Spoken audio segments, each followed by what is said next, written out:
នៅពេលដែលការខិតខំរបស់យើងវាមិនស្មើនឹងអ្វីដែលយើងទទួលបាននោះយើងគួរតែឈប់លះបង់វាទៀតទៅហើយនៅពេលនេះគ្រួសារចៅគឺជាអ្នកបោះបង់តើចៅយូរមកនិយាយរកខ្ញុំឬគ្រាន់តែគេចង់បានផលប្រយោជន៍មីងស៊ីខ្ញុំមកហើយហេយ៉ាងនេះជានំដែលឯងបានធ្វើកាលពីអាទិត្យមុននៅហាងសូម្បីតែប៉ារបស់ខ្ញុំក៏សរសើរថាឆ្ងាញ់ដែរឯងមិនទាន់បានភ្លក់ទេយើងក៏បានដាក់ចូលទូទឹកកកសម្រាប់ឯងឥឡូវយើងយកវាមកឲ្យឯងភ្លក់ហើយចាំយើងយកវាទៅញ៉ាំនៅក្នុងថ្នាក់ល្អស្រ័យតែឯងទេមីងស៊ីតើយន់គេធូរនៅយើងអត់ដឹងទេព្រោះឥឡូវនេះយើងស្នាក់នៅសាលាហ្នឹងស្អីគេគ្រួសារហ្នឹងដេញឯងចេញពីផ្ទះគ្រាន់តែរឿងប៉ុណ្ណឹងតើគេលើកចៅយន់ពេកហើយតែដឹងហើយអ្នកណាគេជាកូនស្រីរបស់គេពិតប្រាកដទៅកុំនិយាយលឺពេកអង្គុយចុះមកយើងទេជាអ្នកចេញពីផ្ទះនោះយើងខឹងខ្លាំងណាស់នេះមិនដោយសារតែស្រីចង្រៃចៅយន់នោះរៀបកម្រងការទេវាមិនមែននាងទេប្រហែលអ៊ីសងសេងតែដឹង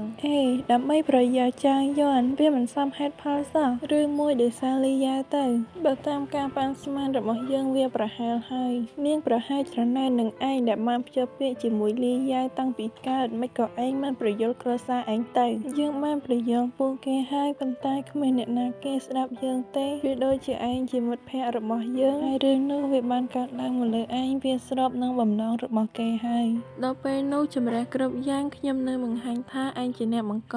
បំភ្លេចវាចោលទៅពេលនេះយើងបានគូសគំនូសរវាងគ្រួសារចៅនិងយើងហើយអ្វីដែលខ្ញុំធ្វើបាននៅពេលនេះមានតែរកប្រាក់និងមើលថែខ្លួនឯងឲ្យល្អឯងរកមនុស្សត្រូវហើយខ្ញុំនឹងផ្ញើលីងមួយទៅឯងចាំមើលវានៅពេលល្ងាចណាកាលពី3ថ្ងៃមុនមានបុរសសម្បូរលុយម្នាក់គេឈឺផ្ដាសាយគេត្រូវការអ្នកប្រឡងជំនួសគេហើយគេនឹងឲ្យលុយ8,000 យេនណាវ៉ាវច្រើនណាស់វាគ្រប់គ្រាន់នឹងឲ្យយើងរស់ពេញមួយឆ្នាំទោះបីជាខ្ញុំមានលុយច្រើនក៏ដោយប៉ុន្តែសំណាងរបស់ខ្ញុំនៅទាបណាស់ស្របពេលដែលខ្ញុំប្រឡងខ្ញុំនឹងឈឺក្រពះឬឈឺអ្វីដែលមិនដឹងខ្លួនគ្មានវិធីណាផ្សេងដែលឲ្យខ្ញុំផ្ដោតនៅការប្រឡងបានទេអញ្ចឹងខ្ញុំនឹងទៅស្រូបសំណាងបន្ថែមមីងស៊ីតើឯងគិតដល់ណាហើយនឹងតោះទៅអូខេគ្រួសារចៅបានមានបញ្ហាកាលពីអាទិត្យមុនសោសេកបានធ្វើឲ្យចៅយន់អាឡែស៊ីតែបែរជាចោទប្រកាន់ចៅមីងស៊ីទៅវិញហើយចៅមីងស៊ីក៏ឆ្លោះគ្នាជាមួយគ្រួសារហើយក៏សម្រេចចិត្តស្នាក់នៅសាលាទៅហើយដូច្នេះចៅមីងស៊ីក៏បានផ្ទេរទៅថ្នាក់អន្តរជាតិហើយនាងក៏បានបង្កើតពាក្យចចាមអារ៉ាមថាដើររកបុរសដែលមានត្រកូលពោហើយតួនាងច្រណែនឯងនឹងសោសេកក៏ដោយ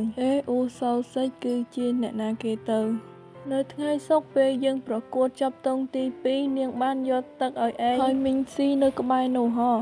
ជានាងទេនាងបានដាក់ទឹកលើដៃរបស់យើងហើយក៏រត់ចេញទៅមកពីទីនោះគ្មានធូនសម្រាមយើងក៏មិនដឹងបោះចោលទីណាដែរយើងមិនបានផឹកទឹកនឹងទេតែយើងយកទៅឲ្យឯងតមានឱកាស